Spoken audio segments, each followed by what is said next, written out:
I don't care, SmackDown is the best wrestling show at the moment. Daniel Bryan is the funniest. Shorty G. My man Shorty G grew 1 millimeter. And now he's not Shorty G anymore. I've heard there's a plan to give him the Punjabi Playboy gimmick. No, but seriously, thank fucking God. And the Usos gave us a glimpse on how terrible the table would look. Roman puts the damn food on the table. This is Roman's table with a lot of damn food! And people, look at, what is this? What is this? Is that how you feed the family? Is that how you feed the kids?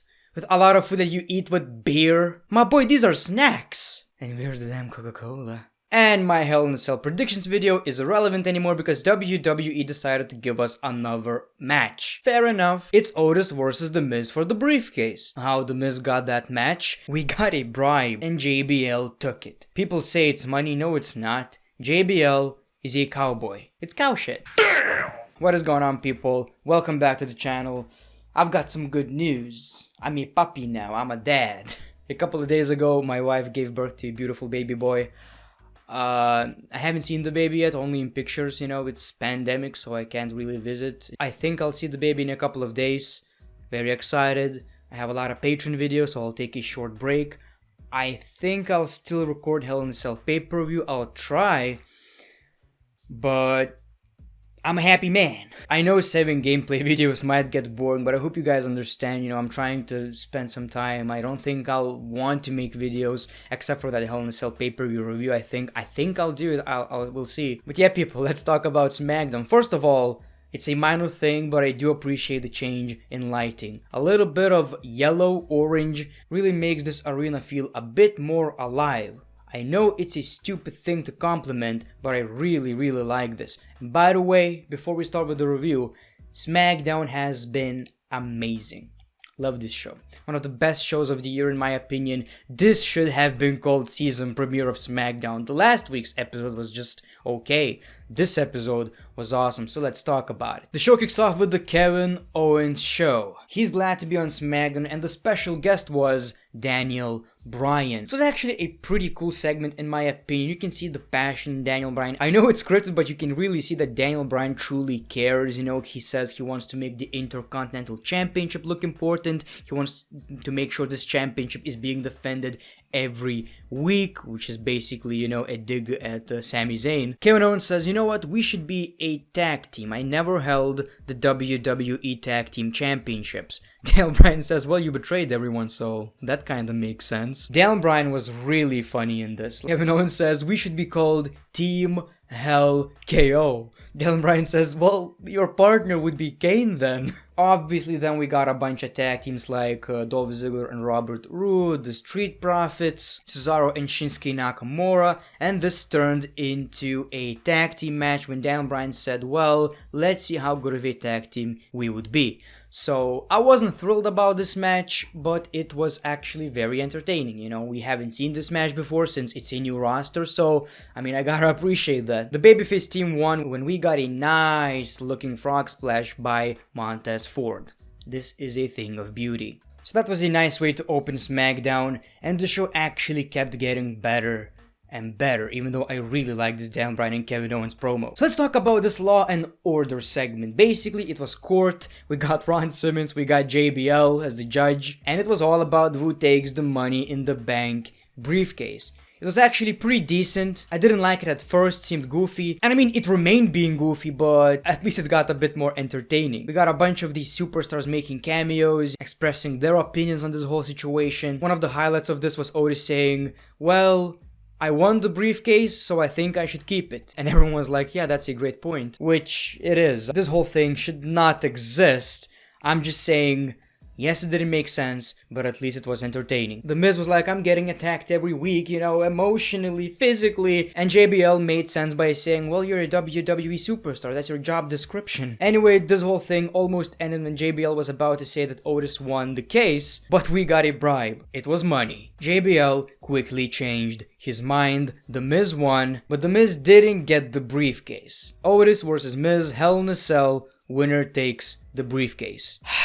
I want The Miz to win. I don't know. I don't think he's gonna win, honestly, but I really want The Miz to win. I would prefer John Morrison. I wish it was a triple threat match, but hopefully The Miz wins, and then we're getting Morrison versus Miz, and Morrison takes the briefcase. I mean, Miz is on Monday Night Raw right now, both. So it means Drew McIntyre's style reign would be at risk, which I don't see him losing against The Miz either. So it's really weird. I don't know what's gonna happen.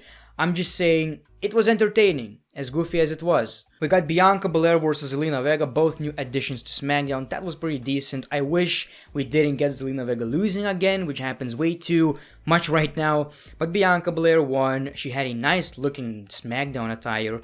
And that was basically it. We also got Shorty G versus Lars Sullivan. The reason why we got this match is because Shorty G wants to prove he's not just a loser, he's tired of losing. But we got the match, and you know what? He actually lost. I've heard backstage there was a deal, you know, if I lose the match, we'll make a cool movie. A movie not for kids. Anyway, after the match, Shorty G says, "I quit." This makes you think, okay, maybe he decided not to resign with the WWE. Not sure why, Shorty G sounds so badass. But then backstage he says, "I quit being Shorty G. I'm gonna be an Olympian wrestler." Gable. Chad Gable.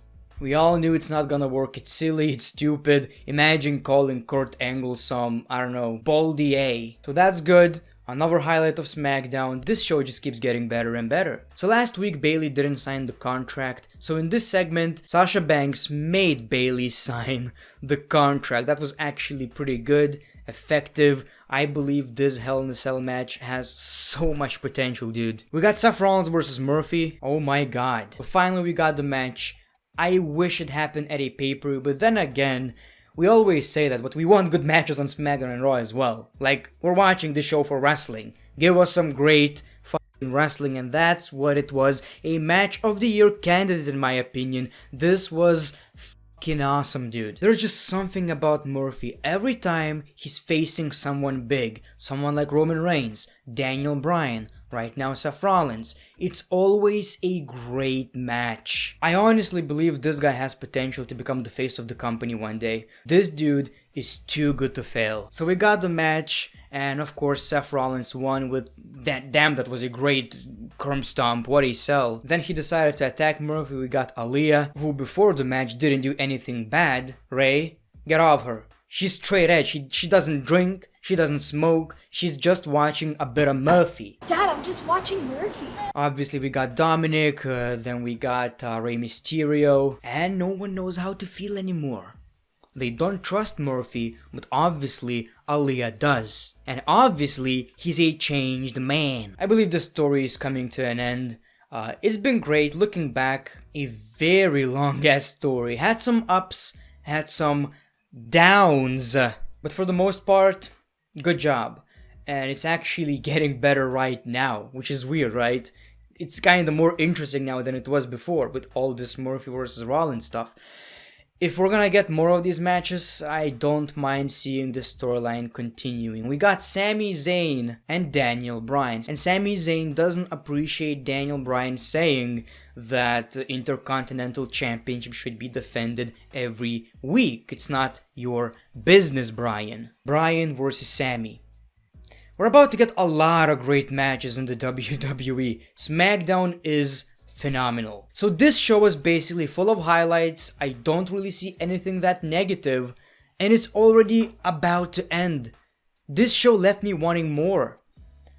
Raw does the opposite. What a show, and the ending did not disappoint as well. So we got Roman Reigns in the ring. He was about to talk, and we see Uso with a very poor ass looking table, not even full. These are snacks, dude. These are snacks. That's not how you feed your kids, dude. Turns out it's Jimmy Uso. Jay is behind Roman. So we got a little brawl. Jay beats the crap out of Roman, and Roman is angry. So he reveals the consequences.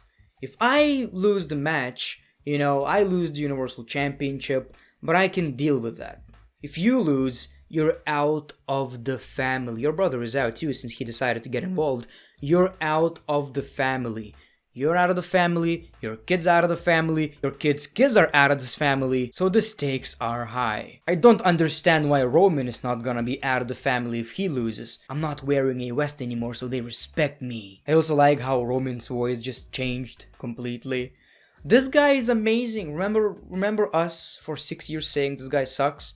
It wasn't Roman that sucked, it was Vince's stubbornness. And then we got this, similar to Monday Night Raw, and it's basically a tease of what's about to happen at Hell in a Cell. I cannot wait for the pay-per-view. It's gonna be great, man. 3 great storylines. Miz versus Otis is also pretty interesting, you know, it's unpredictable. And there's Jeff Hardy versus Elias.